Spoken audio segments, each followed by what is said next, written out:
Hello, and welcome to the Rock Metal Podcast. I'm your host, John Harris, and today on the Rock Metal Podcast, we have HELESTIOS, and they have a new album called Your Pain Tastes Good, which was released just at the end of 2020 in December. Right now, I'm being joined by Henry and Stelios to share some more information about this release and what the boys have got going on. So, Henrijs, Stelios, thank you for coming on to the show. John, thank you for accepting us. Yeah, appreciate it. Absolutely. Well, I mean, with artwork like that, you know, girl wrapped up in is that a snake? What is going on in this artwork? Let's start there. Let's start with the artwork for the album. What's going on here? Right. So the basic of the idea is deeply mythological and somewhere in Middle Eastern area where the Christianity legends sort of cross-check with these and some stuff from Egyptian mythology as well. Mm-hmm. And the idea was to sort of combine ancient technology, stuff that's been mentioned, you know, in quite a number of different legends and, you know, scrolls and stuff, to our modern understanding of how it may have looked, you know. And we just wrapped it up with it was a sort of teamwork, team voting, you know, whether it's going to be male or female. and there you are. And there we are. Well, that's interesting. You guys could maybe do like a remix album or an alternative release, you know, that has a big, strong, greased up, bare-chested guy on it or something. And you never know, it might be second album, you know, the case of second album, you know, we're gonna explore the feminine side is explored, and now we're gonna you know, the muscular one, so we'll see about that. Why not? Beautiful. Okay, now you mentioned that there was some, if I understood correctly, Egyptian mythology, and especially where it crosses with Christian mythology. So basically a lot of these stories that we hear about Jesus, and if you go far enough back, it turns out that we've already heard these stories before, that the Egyptians had them, and more than likely if we can find documentation going further back, a lot of these stories have been existing for a while. Was there any stories in particular that you were looking for? Is there an overall theme to the album? It's not like we were looking for a particular theme. It's just as you go through the whole subject of ancient mythologies, you know, you come across with certain points, like across the globe, basically, we've got a few categories. You could put them like in categories, you know. There's a big myth of great floods, you know, in Mesoamerica, in ancient Egypt, in Sumeria, which is Mesopotamia and all that. Yeah. Even in Asia, and you know, so on and so forth. Same thing with there's, say, in ancient Greek mythology, you've got a Prometheus who comes down from the Mount of Olympus and brings fire to people. He gives them knowledge and things like such, and they love him for that. You know, turns out the rest of gods aren't actually that. You know, they don't really see human as a, you know, like we would like them to see us. Let's put it that way.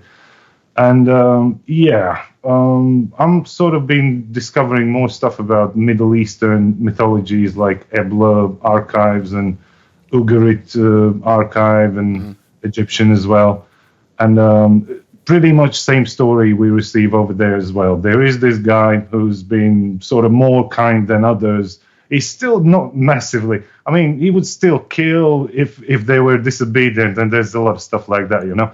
Well, however, he's been given knowledge, and you know, so therefore a little bit better than others. And so that was pretty interesting part of it. And there's more about it actually involved in Black Storm and Return to Baalbek songs as well. Yeah, actually, I was going to ask. We can get into Black Storm in a second, but one of the things that I recognized was that root word Baal, because that shows up a lot in Scripture, especially in the Old Testament, is, I believe, an idol that people would worship. Well, if you go, you've got three main, what's called Abramite Abrahamic, excuse my pronunciation, religions. That's Judaism, Christianity, and Islam. Mm-hmm. And there are a lot of stories, that cross-check between them. And then they go deeper in more ancient stuff, and you can actually realize that these stories been taken from more ancient stuff to create Islam and Christianity and Judaism. Yeah. But yeah, sorry, what was the general question? What was that? I was just noticing that Baal, I think that's how you say it, or Baal. Usually usually when I see it, there's an apostrophe between the two A's, so I don't know if I say it Baal or Baal. But return to Baalbek. So I guess maybe take us through these two tracks that you had mentioned with Blackstorm and Return to Baalbek, where we see a lot of this mythology. If you could, take us through them. Right. So I guess shall we start with the Return to Baalbek song? Sure. It just came to me. I've visited an actual place called Baalbek, which is in Lebanon, which is like sort of early Middle East. Mm-hmm. It's about 30 miles away from Syria border. Actually, just through mountains, you can probably see it or something, Yeah. The reason about Baalbek is there's a lot of archaeology going on in there as the biggest, largest, that there are these massive megalithic rocks called trilitons.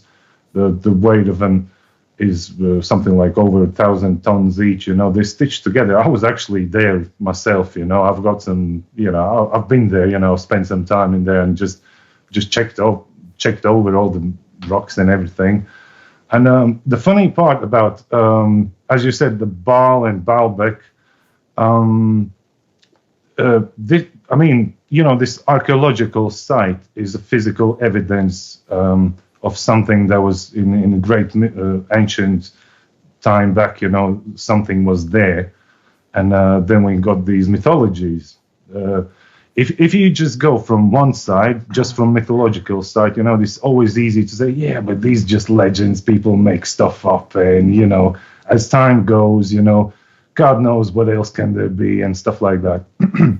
But when you see these things in reality, like in physical reality, when you can see really massive blocks of stones and the way they are actually put together is incredible precision. Even today we would most likely have massive, challenge to do something like this. So yeah, it kind of begs the question, what was happening over there? So you sooner or later start to dig deeper, and see what else is there to offer from those legends and, things like that. So that's pretty much what it is. We just keep looking through things, trying to keep open mind. And, one thing's for sure, the Old Testimony is an assembly of things, stories that existed already, probably pretty good time before the Old Testimony was even created or even thought to be created, Mm-hmm. Yeah, I'm on the Wikipedia page right now for Baalbek. I've been to that area on the Israeli side, so I could see from the mountains. I'll put it in quotes. I know Israelis think that they're mountains, but they're kind of more like hills. Yeah. But coming from Canada, where we have the Rocky Mountains, it's like, sure. Yeah, I know what you're saying. Yeah. But been to that high point where, like, you look one direction, you can see Syria. You look the other direction, you can see Lebanon. And then, on Wikipedia page, there's a picture of a guy standing on top of a really large stone, and in my head, that's you. Like, they took this picture of you while you were there, and now it's on Wikipedia. So that's... Oh, you can actually see it. Oh, wow. Yeah. All the there's tons of pictures here on at least on the Wikipedia page. Corinthian stuff, some mosques, and a Baalbek temple complex. Well, it's funny. The thing about this is funny. At the actual site, there is a little sign that states that the whole site is at least 9,000 years old. Mm-hmm. The trick about it, if you do like Wikipedia research, it tells you that Romans built it. But there are these two sort of movements. We can call them movements. Yeah, we can call them traditional historical, theory historians, and then we have these alternative history people, like Graham Hancock and John West, the guy who spent over 40 or 50 years at Egypt, and suggested even back in 60s, 70s things that was completely, turned down, but now in today, they're actually widely accepted. So, yeah, I think it kind of it's a good reason to listen to everybody, even some craziest ideas. Sometimes they turn out to be truth. You never know. Mm-hmm. Like aliens, Henrijs. Like aliens. Just see what it is. It doesn't really have to be aliens if you think about it. What if it was? If you look at it, U.S. military released a couple of years ago the statement that we have encountered something out of this world, and that's a technology we're talking about. They didn't talk about some flying rock or something. So, I think we are in an interesting time currently, Mm-hmm. Mm-hmm. Exactly. Now, something else that we have here is a playthrough video for the track Sacrifice. So I guess my question is, out of all the tracks on the album, why a playthrough for Sacrifice? What was the reason we did it for Sacrifice? I don't know. I think we just liked the song and the vibe of the song, and we just give it a try. And yeah, it was probably one of ideas as well. We've released as a first single Sacrifice as well, exactly. And that was probably to honor,